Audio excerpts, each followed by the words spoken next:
대통령 대면 조사와 관련해서는 일체 확인해줄 내용이 없습니다. 공개 비공개 부분도 말씀드린 사항이었기 때문에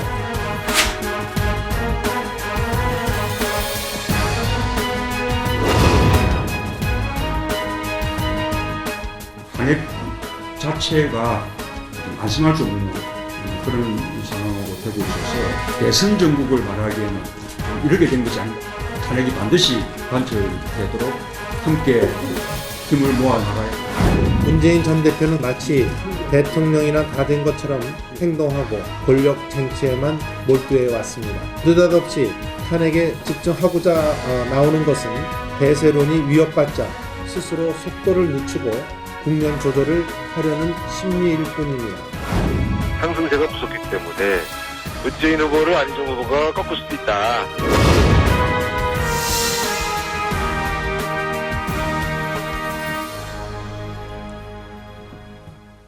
네, 고성국 라이브쇼 함께하고 계십니다. 이분들의 말이 곧 정당 행보의 가늠자죠. 때로는 국민들의 답답한 속을 시원하게 뚫어주기도 합니다. 시원한 여의도 토크, 사당 대표로 의원님들 나와주셨습니다. 어서 오십시오. 어서 오십시오. 안녕하세요. 반갑습니다. 반갑습니다. 지금 당에서 대변인들 맡고 계시고요. 네. 예, 지금 국민의당에서는 이제 최이배 의원이 나오고. 예, 저는 대변인은 아니지만 예, 예. 예. 네. 그리고 지금 세 분은 초선 의원이시죠? 예, 그렇습니다. 장재현 의원이 재선이신데 보통 저 국회에서는 선수로. 재선 의원은 초선들하고 같이 안 왔는데. 아니죠. 초재선 그러고 3선 중진이기 때문에 저는 초선 의원님이라고 할 수 있어요. 그리고 제가 4년 쉬고 왔기 때문에 거의 그래요? 초선급 재선입니다. 아니 그 바른정당에서 이 예. 스피커 맡으시느라고 혼자 도맡아 하시거든요. 어. 엄청 바쁘시더라고. 아, 그러시구나. 아니, 전혀 아닙니다. 할 사람이 없어가지고요. 아니, 요새 저희들이 장애인이- 초재선은 일이 없어요. 네. 그래서 그래. 장 의원님 근데 연예인급 되셨어요. 아시죠? 왜요? 요새 어. 막 뜨셔서. 민망합니다. 어떤 어느 채널을 돌려도 나오시죠. 아, 왜 그러세요? 네. 저 정치인입니다. 방송이 아니고. 그래서 사당의 대표로 나오셨으니까 저희들이 지금 오늘 이 라이브 쇼 시작한 지 이제 3일째거든요. 아, 축하드립니다. 저희 프로그램과 이 시청자들께 한 말씀씩 덕담 한 말씀씩 하고 시작할까요? 예. 예, 고성국 라이브쇼 여러분 많이 사랑해 주십시오. 저희들도 고성국 라이브쇼 자주 나와가지고 여러분께 인사드리러 가겠습니다. 축하드립니다. 네. 감사합니다. 베테랑 진행자 고성국 박사님이 하시는 라이브 쇼니까 아마 시청자들 관심이 대단히 높을 거라고 생각합니다. 어쩐지 제가 역시 찔러서 아, 잠깐. 이거 공정하지가 않아요. 같은 고시시잖아요. 그런 것도 있죠. 네. 자, 그리고 우리 정태훈 의원님.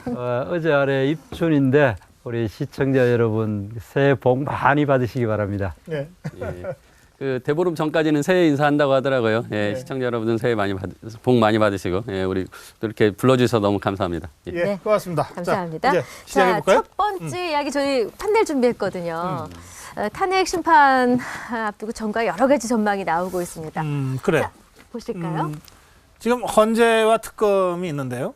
헌재는 지금 증인 채택 문제 때문에 이제 여야 간의 공방이 있고, 그러나 어쨌든 신청한 증인들 중에 8명을 선택을 해서 뭐 거의 매일 그 심리를 하다시피 굉장히 신속하게 지금 하고는 있는데, 그러나 2말 3초라고 하는 이 말은 어려운 것 같다. 2월 말에 탄핵 결론이 나는 건 어려운 것 같다. 이제는 이제 그런 거고요. 3월 초순이나 중순 뭐 이런 얘기가 지금 나오고 있는 상황입니다. 네. 동시에 진행되고 있는 게 특검 아닙니까? 특검은 압수수색이 일단 실패했고요. 그리고 박근혜 대통령에 대한 대면 조사도 뭐 협상이 있었다 그러는데 뭐 하여튼 갑자기 이게 무산되고 대면 조사가 언제 이루어질지도 모르는 상황으로 빠져버렸습니다. 한쪽에 탄핵 상황, 한쪽에 특검 수사 상황, 사당에서 또 네 분들은 어떻게 보고 계신죠? 장재훈 의원. 일단 그 헌재 탄핵 심판 같은 경우에 또 특검 같은 경우에는 저희들이 이제 촛불의 민심, 촛불의 분노들을 헌법적 테두리 내에서 국회로 가져와서 탄핵을 가결을 해서 온전히 이제 헌법재판소에 네. 대한민국 최고의 헌법을 재판하는 그런 기관에 이게 위탁을 했기 때문에 정치권에서 이 부분에 대해서 왈가왈부하는 게 굉장히 조심스럽습니다. 근데 다만 제가 이제 탄핵 소추위원으로 이렇게 헌재의 탄핵 심리를 이렇게 지켜보니까 네. 우리 국민들이나 정치권에서 우려할 만큼 그렇게 탄핵 기각이 간단하지는 않을 겁니다. 왜냐하면 지금까지 나온 여러 증인들이 실제로 대통령께서 직접 지시를 해서 이런 국정농단이 벌어졌다는 증언들이 나오고 있거든요. 특히 대통령 측에서 제시한 증인들도 이를테면 차은택 씨 같은 경우에 전부 대통령 씨의 불리한 증언들을 하고 있습니다. 아하. 그렇기 때문에 이것들을 저희들이 지금 촛불이나 태극기 민심이나 이런 걸 자극하지 말고 네. 차분하게 기다리면서 유일한 선출 권력인 국회는 민생에 어떻게 보면 좀 집중하는 게 옳은 거라고 생각이 근데 듭니다. 갑자기 어제 오늘 탄핵 위기론이라고 이게 탄핵이 기각될지 모른다 이러면서 야권에서 뭐 긴장하고 문재인 후보 경우에는 촛불을 더 높이 들어야 된다 이렇게 공개적인 발언도 하고 그러잖아요. 당 분위기가 진짜로 그렇습니까? 지난 주말에 촛불 광장에 이제 우리 당 의원들이나 당 관계자들이 나갔다 왔지 네. 않겠습니까? 근데 그때 느꼈던 그 민심이 네. 굉장히 불안해하고 있다는 거예요. 국민들이? 네. 물론 이제 뭐 보수 집회도 상대 쪽에서 벌어지고 있지만 네. 이제 오랫동안 이제 촛불 광장에 나가지고 촛불 뭐 시위를 하느라고 많이 네. 또 지치시기도 했는데 정치권이 대선 전국에만 올인을 하는 그런 느낌으로 보이고 그러니까 이 촛불이 잘못하면 이거 탄핵이 안 되는 거 아니냐 이런 불안이 있었고 그래서 어제 증인 채택을 어떻게 할 것이냐 헌재가 그리고 굉장히 우려스러운 눈으로 봤는데 결국은 이제 2월 탄핵이 물 건너간 거 아닙니까 사실상은 그럼 이제 3월 초중이 남은 건데 그걸 보는 국민들은 더 불안한 거예요. 네, 박 대통령 측의 여러 가지 지연 전술에 어찌됐건 헌재가 호응을 해준 거 아니냐. 예, 공정성 시비 때문에 그래서 그런 발언들이 나오는 네네네. 그래서 민주당이 더 좀 주의를 좀 환기시켜가지고 네. 이 탄핵이 완수되는데 문제가 없도록 해야 되겠다. 이런 분위기가 지금 우리 당에 그렇군요. 전반적인 정태근 기류입니다. 의원님은 어떻게 보십니까? 저는 이 상황이 굉장히 나쁜 조짐이라는 생각을 가지는 것이 지금 우리가 걱정하는 것은 탄핵을 받아들일 것인가 말 것인가 이런 걸 예측을 하고 언제 할 것인가를 예측하는 게 중요한 것이 아니라 탄핵이라는 헌법적인 질서 속에 있는 거를 그 자체로 해야 되는데 지금 이거는 헌법적인 질서 내에서 탄핵이 진행되고 있는데 지금 이 헌정 질서 자체가 깨질 우려가 있다는 것을 이야기하고 싶습니다. 네. 지금 탄핵이 지금 중요한 것은 기각될 거냐 받아들일 거냐가 아니라 어느 쪽으로 결정 나더라도 정말 우리 국민들이 제대로 승복을 하지 않고 네. 그래 됐을 때 정말 그 헌정 중단 사태가 올까 좀 입에 담기도 어려운 네네. 그래 되는데 네. 이 야당 지도자 되시는 분이 심지어 탄핵을 가결시키기 위해서 촛불을 더 높이 쳐들어야 된다. 이런 이야기를 공개적으로 하는 것 자체는 굉장히 위험하고 정말 우리 국가 지도자가 되려고 하는 분이 특정 방향으로 몰고 가는 촛불을 뭐라 그러나 좀 네, 알겠습니다. 제가 하는 이런 분위기로 가는 거는 굉장히 잘못됐다 이렇게 저는 생각을 합니다. 지금 문재인 후보 이재명, 발언과 이재명 후보 발언에 대한 비판. 제가 좀 반론 말씀을 드리면 하시겠어요? 민주당 입장에서도 헌재에서 공정하고 신속한 판결을 내릴 거로 보고 지금까지 잘 지켜보고 있습니다. 물론 의견 표시는 조금씩 하지만 그런데 국민들 다 보셔서 아시지만 박 대통령 측의 여러 가지 지금 헌재에 대한 대응이 도를 넘어서고 있거든요.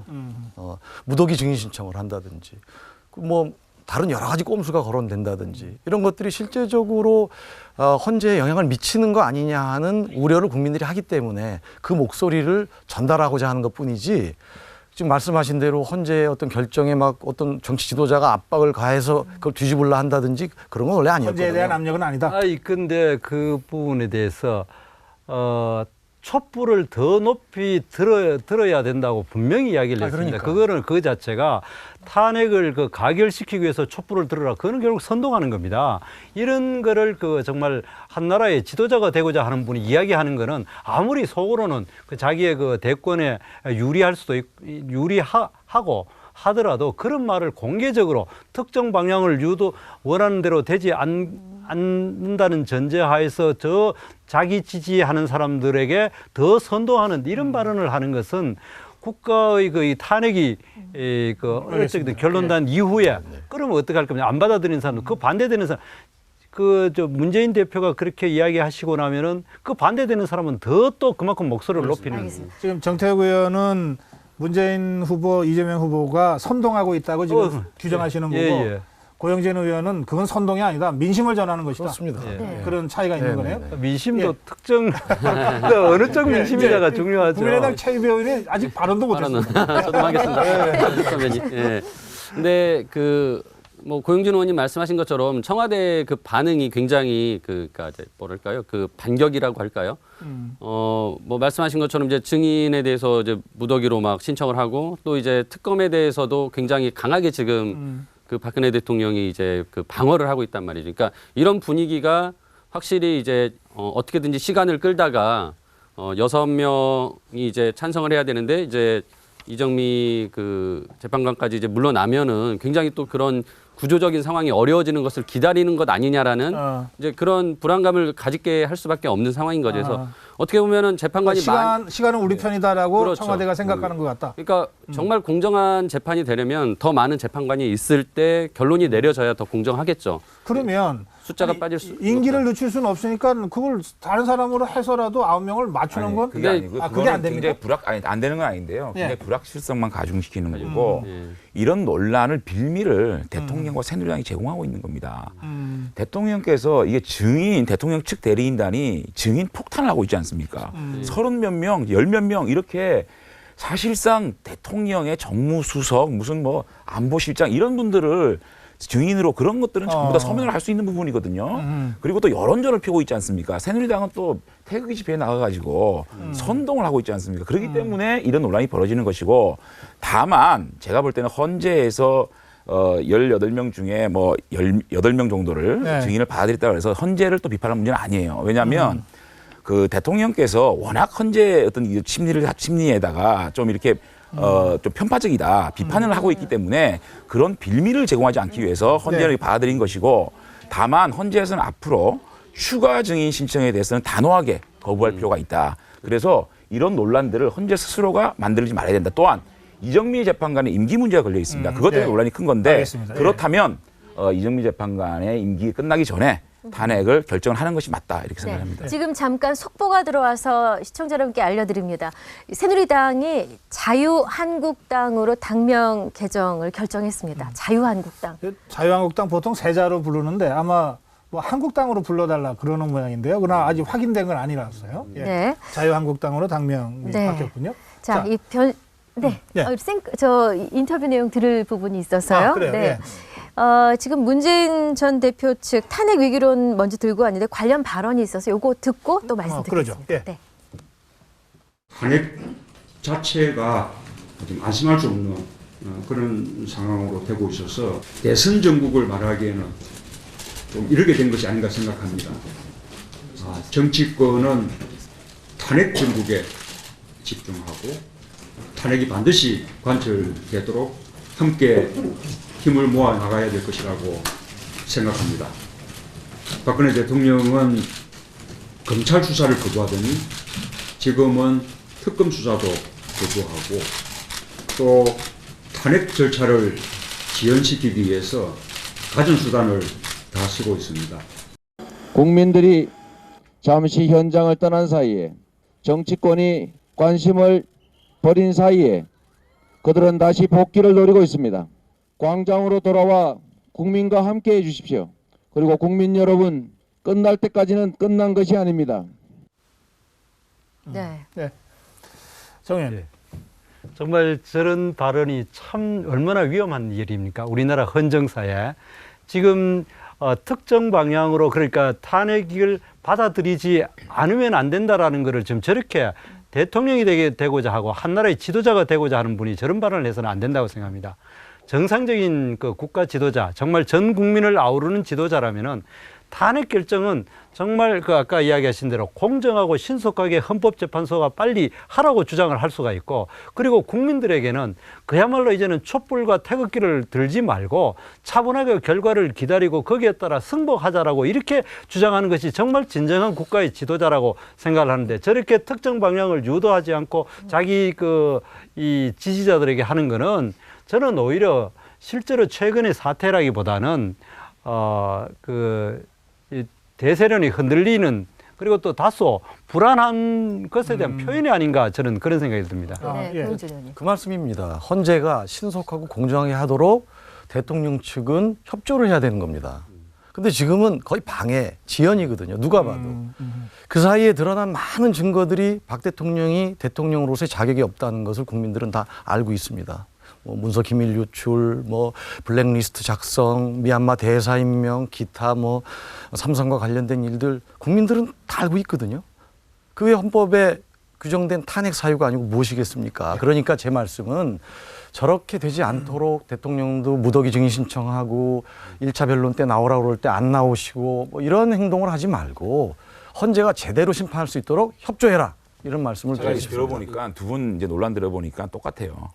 현직 대통령은 헌법을 위반해가지고 탄핵 소추당하고 있고 또 이 대통령 대개시키겠다는 분은 또 법치를 또 위반하는 저렇게 심한 저는 이거 못 봤거든요. 너무 심한 발언하시네요. 문재인 대표님. 이거 잘못된 거예요. 뭐가 심해요?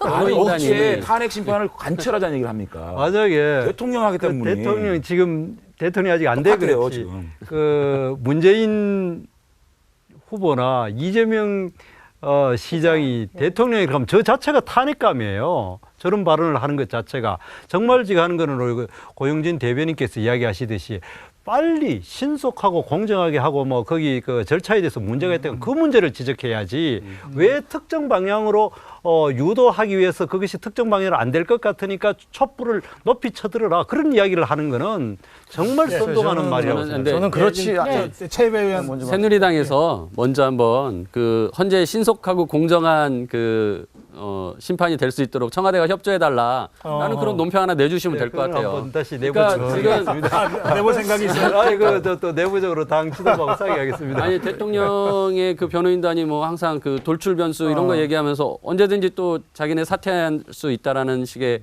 계속 그 겁을 주고 있잖아요. 그러니까 결국은 그 부분이 국민들의 어떤 정서나 이런 부분들하고는 너무 동떨어져 있기 때문인데 그걸 새누리당이 오히려 자제시키고 제대로 신속하고 공정하게 그래요. 당 입장을 좀 말씀을 드리면 우리가 다시 좀 되돌려 생각을 하면 왜 이 지경이 됐는가? 정치권이 왜 탄핵할 수밖에 없었는가? 촛불 민심을 반영한 거거든요.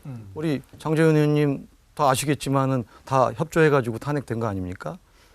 그래서 우리 정치권에 주어진 우리 민주당이 가야 될 길을 저희는 뭘로 노정을 하고 있냐 하면 탄핵 완수. 정치권에서 국회 탄핵했잖아요. 근데 정치 지도자가 탄핵을 완수하자고 해야지. 알아서 하십시오. 이렇게 할 수 있겠습니까? 더군다나 대중을 상대로 얘기를 하는데 탄핵 완수, 정권 교체, 그다음에 적폐청산. 이렇게 우리 민주당이 지금 가야 할 그런 어떤 사명감 가지고 가야 할 그런 방향으로 우리가 정하고 있는 것이기 때문에 그것이 불안하게 흔들리고 있고 일종의 꼼수에 의해서 위험해진다고 하면 당연히 정치 지도자가 그 민심을 받들어서 얘기를 할 수 있어야죠. 네, 알겠습니다.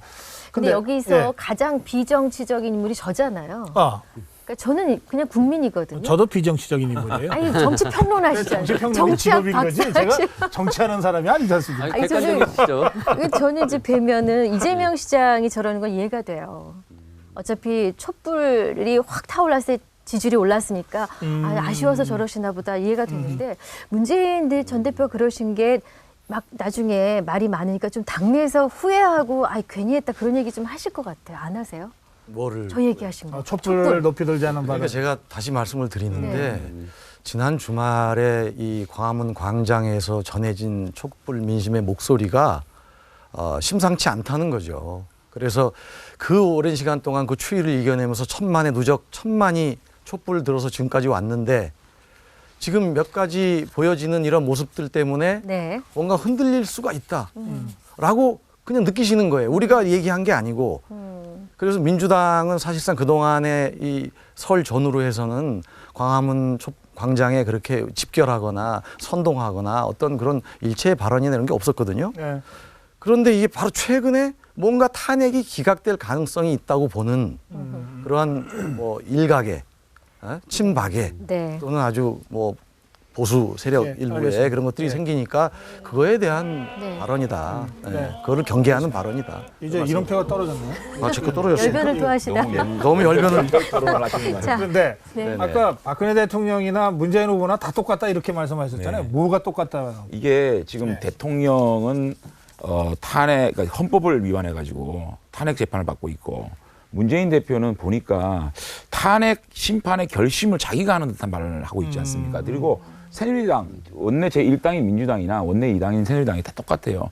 광장의 민심을 자제시키기도 뭐한데 한쪽은 태극기 집회에 가가지고 선동을 하고 더 뭉쳐라 그러고 그렇게 하지 않습니까? 네. 민주당도 이번 주부터는 또 촛불 집회 나가신다 그러는데 저희들이 이럴 때일수록 냉정을 찾아야 됩니다. 저는 문재인 대표께 한번 탄핵 심리하는 헌법재판소에 나가봐라. 여러 증인들의 진술을 들어보면 이 탄핵이 기각되기가 힘들다는 건 누구나 법조인이 아닌 제가 탄핵 소추위원이기 때문에 보거든요. 많은 그 증언들이 지금 대통령의 지시를 통해서 이 국정에 벌어졌다는 걸 증명하고 있거든요. 네. 그렇기 때문에 우리는 차분하게 이 탄핵 심판을 지켜보면서 국민을 자제시키고 우리 선출 권력이 유일하게 남아있지 않습니까? 이분들을 이 국회에서는 민생을 위해서 네. 최대한 노력하는 게 맞지 않느냐. 그러니까 두 거대 정당이 좀 자제할 필요가 있다는 생각입니다. 다른 정당은 집회에 안 나갑니까? 좀 나가지 않습니다. 그때 탄핵 이전에 국회 탄핵 이전에 저희가 나갔거든요. 근데 국민의당은 어떻습니까? 저희도 뭐 지금 상황에서는 이제 탄핵에 대해서는 광장에 나가는 걸 좀 자제하고 어떻게 보면 이제 분위기가 현재 이렇게 좀 헌재의 판결을 기다려야 된다라는 지금까지 입장이었는데 네. 근데 최근에 이렇게 그 청와대에서의 그런 이제 그 태도를 봤을 때는 저희도 지금은 좀 판단을 해봐야 될 것 같습니다. 그러니까 오늘 이제 저희 박 전 대표님이 말씀하신 거가 그러니까 헌법이 국가이고 그 헌법을 지키는 거는 국가를 지키는 것인데 지금 헌법을 위반한 것의 그 내용들이 너무나 많이 나온 상황임에도 불구하고 계속 이 그러면 그동안은 자제했는데 네. 이제는 나가야 될지 모르겠다. 저는 지금 그렇게 판단하는데 모르겠습니다. 이제 당에서 또 논의를 해봐야겠죠. 예. 알겠습니다. 예. 이 장재현 의원이 새누리당은 태극기 집회로 이 더불어민주당은 이 촛불 집회로 이게 과연 정치가 할 일이냐 이런 취지의 말씀을 하셨는데 태극기 집회는 계속 뭐 나가겠다는 사람들이 계속 늘는 것 같아요. 지금 그 우리 새누리당의 공식 입장은 예. 이 태극기 집회에 나가는 것 자체는 국회의원 개인이 판단할 문제다 이렇게 해가지고 지금 나왔는데 지금 현재 나가는 분이 아주 극히 소수입니다. 소수이고 대부분 당 지도부가 함께 나가자 이건 그건 아니고 전혀 아닙니다. 오히려 조금 자제했으면 좋겠다는 게 그 내부 분위기고 새누리당은 그렇고 예. 더불어민주당은 당 지도부와 의원들이 함께 나가는 겁니까? 오늘 지금? 오전에 예. 소추위원단 민주당 소속 소추위원단하고 이제 최고위원회 지도부하고 네. 의견 교환을 했고요. 네. 그분들도 마찬가지로 헌재를 믿으나 지금 원체 이 대통령 측의 그런 여러 가지 이런 각종 수단들이 동원이 되고 있어서 네. 이미 22일까지 증인신문이 또 미뤄진 거 아닙니까? 네. 시기적으로도 이정미 재판관 탄핵 사퇴 이전까지 탄핵이 된다는 게 굉장히 일정이 바빠졌어요. 네. 그래서 이런 것들에 대한 불안함이 있는 것이고 이번 주말에 당 지도부와 그거에 대한 거는 이제 예. 내일 의원총회에서 우리들이 어떻게 대응할 것인가 구체적으로 다룰 것인데 네. 오전에는 그런 일이 있었고 내일은 우리 의원총회가 있고 네. 오늘 오후에는 야3당 대표가 모였어요. 의견의 일치를 봤죠. 네. 다만 행동 지침이 구체적으로 정해진 건 아닌 걸로 제가 들었고 일단 대충 나가는 어찌됐건 방향으로? 탄핵에 대해서 우리가 방심하지 말고 이게 국민 뜻 아니냐. 알겠습니다. 예. 근데 제가 정말 좀 이게 이렇게 헌법재판소 또 여야 이렇게 말씀을 하는 거 보니까 슬퍼요. 정말 여기서 합의가 필요합니다. 이게 헌법재판소에서 탄핵 여부가 결정날 때까지 대통령께서는 더 이상 이렇게 시간 끌기 하지 말고 증거나 논리로 헌법재판소의 탄핵 심판에 임해야 되고요.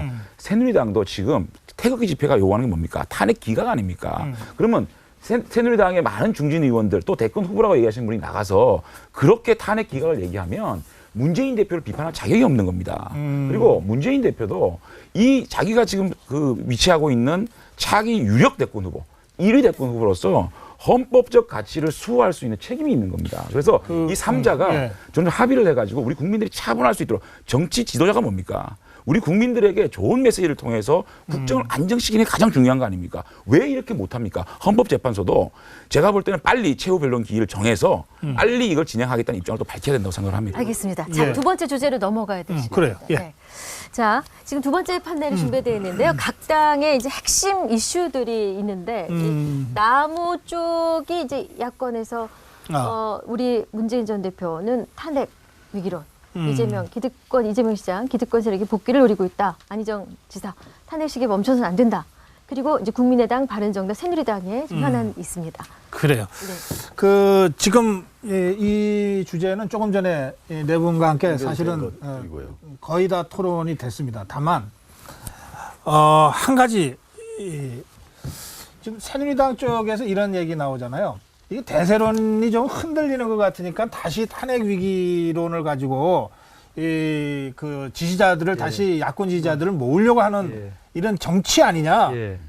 그렇게 진짜 생각하십니까? 예, 그렇게 생각하고 그리고 또 내 개인적으로는 그렇게 또 야당이 저렇게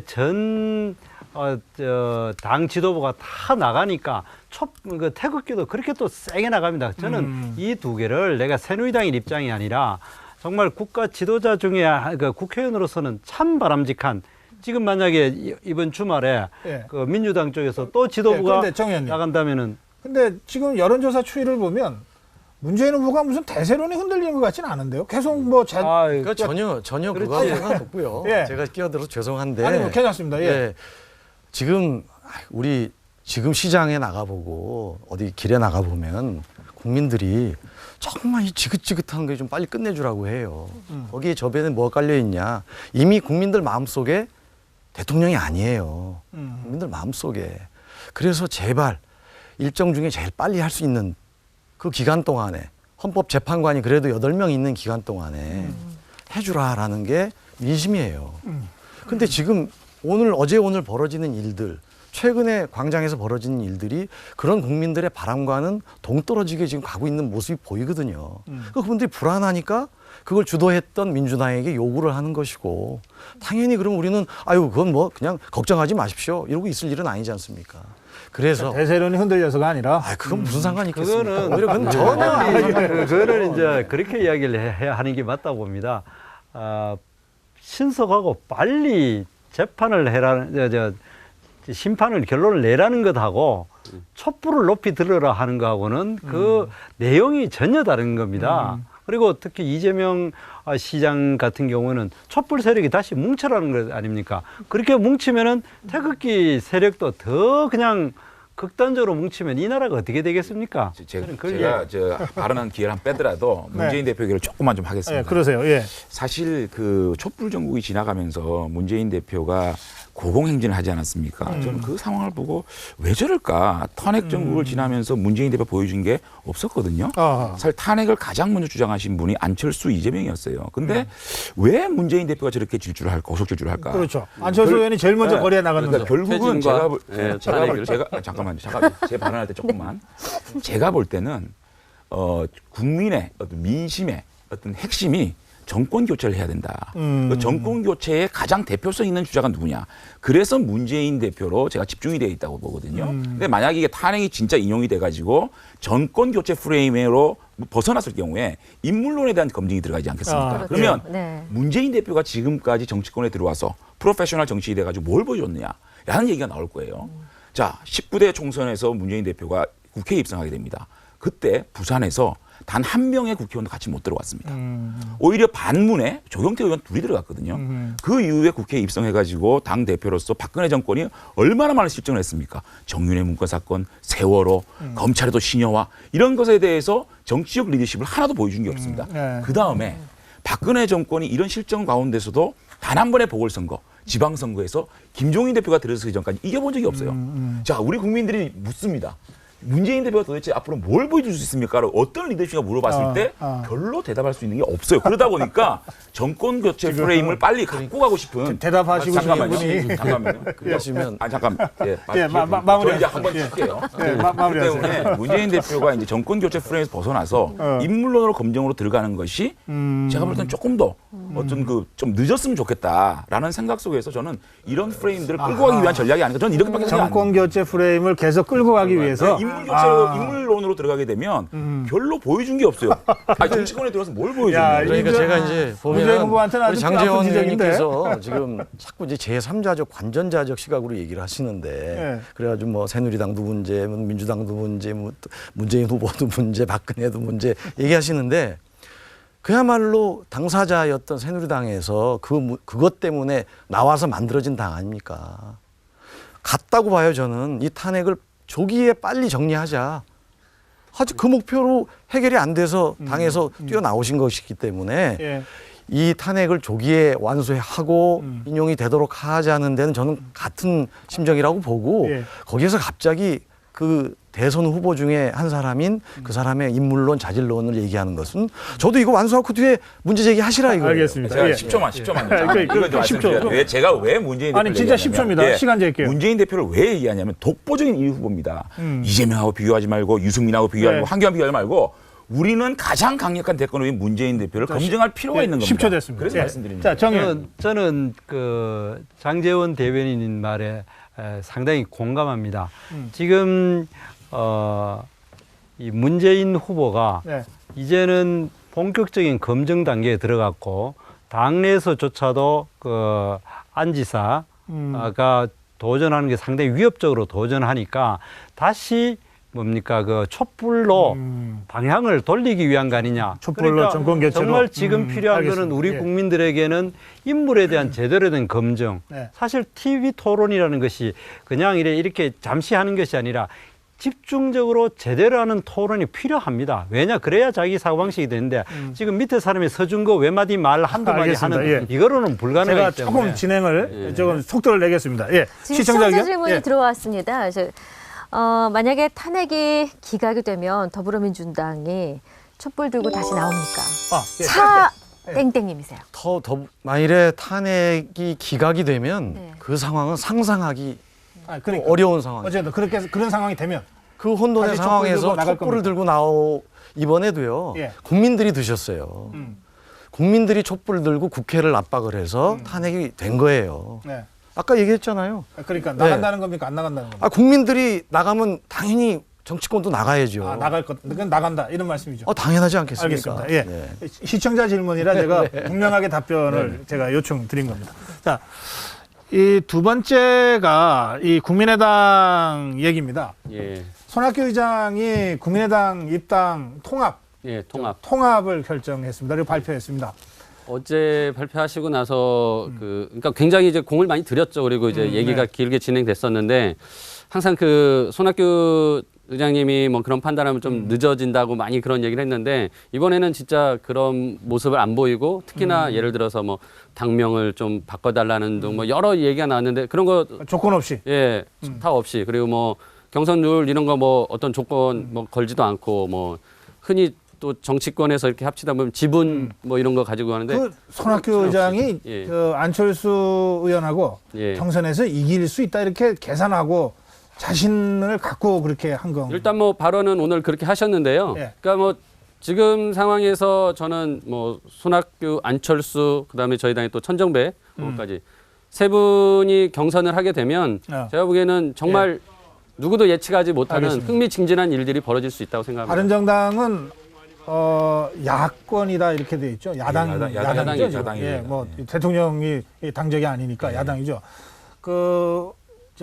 국민의당 또 제3지대 뭐 이런 얘기 있다가 어쨌든 이제는 국민의당이 됐습니다. 국민의당과 연대 가능성이 열려져 있는 겁니까? 일단 저는 국민의당 우리 손학규 의장님 이제 그 들어가신 부분에 대해서 저는 뭐 국민의당이 경선이 풍성해진 데 대해서 축하를 드립니다. 다만 저거를 뭐 통합이라고 얘기할 수가 있나요? 손학규 의장 입당 아닙니까? 그래서 근데 이제 잠깐만요.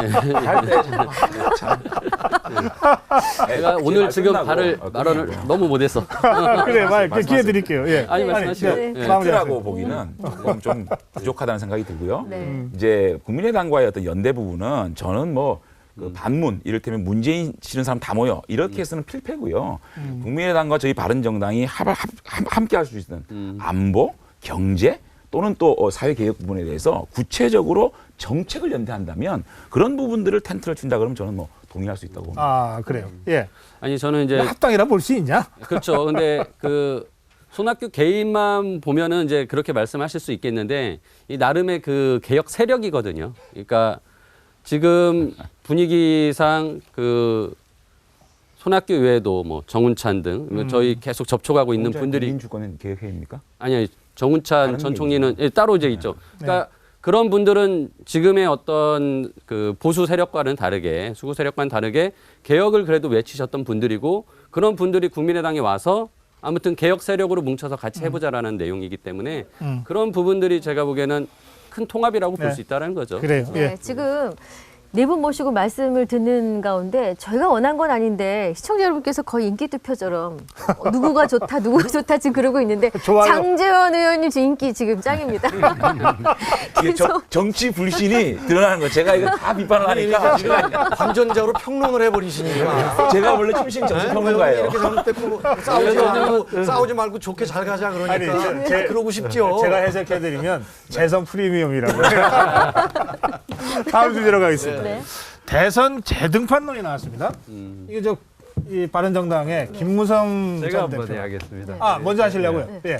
저는 이제 지금 현재 뭐 나무당 이야기를 내가 하기가 뭐 한데 보수 분열이라는 측면에서는 한번 이야기하면은 우리나라는 야당은 나름대로 결이 다른 한 4가지 물결이 있습니다. 그러니까 구동결 하는 호남을 지지 기반으로 하는 네. 분들이 있고, 그다음에 학생 운동을 기반으로 하는 친노계, 그리고 또 지금은 상당히 이제 새누리당 옛날에 3당 합당 때 없어졌지만은 영남권에 기반한 야당 구상도당계가 있고, 또 노동자들을 지원으로 하는 정의당이나 뭐 통진당 이런 분명한 세력이 있는데, 이 여당을 지지하는 사람들은 중소자영업자 내지 관변 인사분들하고 그리고 또 전통적으로 중산층들이 이래 하다 보니까 계보가 없이 단일한 계보입니다. 우리끼리 안에서만 친이 친박 그냥 찌그럭찌그럭거리지 그 지지 기반은 똑같습니다. 아하, 예. 그런 상황에서 동의하세요? 예. 그러니까 그분은 상황에서 이게 이제 당이 분열됐을 때에 어떤 현상이 나타나냐 하면 그야말로 주류를 가져가지 않는 한에는 상당히 쉽지가 않습니다. 아, 그렇기 그래요? 때문에 주변화되니까. 예, 주변화되고 그렇기 때문에 지금 이 부분에 대해서는 지금 네. 현재도 저는 개인적으로 이 유승민 의원님을 참 좋아하고 이래야 되는데 이 근본적인 이제 그 보수 분열의 한계로서 지금 때문에 내가 지금 김무성 의원님 하시는 것도 큰 영향은 없지 않 보수의 분열이라는 것 근본적인 것 때문에 큰 영향이 없지 않을까 저는 그렇게 생각합니다. 예. 제가 이 답변은 안 드릴게요. 제가 계속 새누리당에서 왜 나온지에 대해서는 계속 방송에 얘기하기 때문에 안 드리고 이제 김무성 대표 등판론 전 대표. 거기에 대해서 국회에서 말씀을 드리면 네. 김무성 대표께는 굉장히 가혹한 얘기입니다. 정치인이 얼마 전에 대선 불출마 선언을 했는데 자신이 또 반기문 총장의 어떤 보수의 어떤 후보로 이렇게 만들기 위해서 이제 불출마 선언을 했는데 지금 와서 이걸 어플하는 얘기는 굉장히 가혹한 얘기지만 그 당시에는 어떻게 보면 보수의 새로운 어떤 후보를 밀기 위해서 그게 희생이었다면 지금의 희생은 반기문의 그 불출마 이후에는 보수의 어떤 후보들이 없는 상황에서 제가 볼 때는 오히려 희생하는 것은 다시 출마하는 것이 오히려 희생이 아니냐 그래서 알겠습니다. 요구를 드리는 것이고 현실 가능성은 그게 높아 보이지 자, 않습니다. 여기서 잠깐 오늘 기자간담회에서 김무성 전 대표 발언이 있어서요. 그 내용 잠깐 듣고 오겠습니다. 박근혜 총장이 불출마를 또 하게 됨으로써 사실상 참 큰 고민에 빠져 있는 건 사실입니다. 지금 그런 결심을 전혀 하지 않고 있습니다. 현재로서는 제 마음이 변화가 없다는 점을 분명히 말씀드립니다.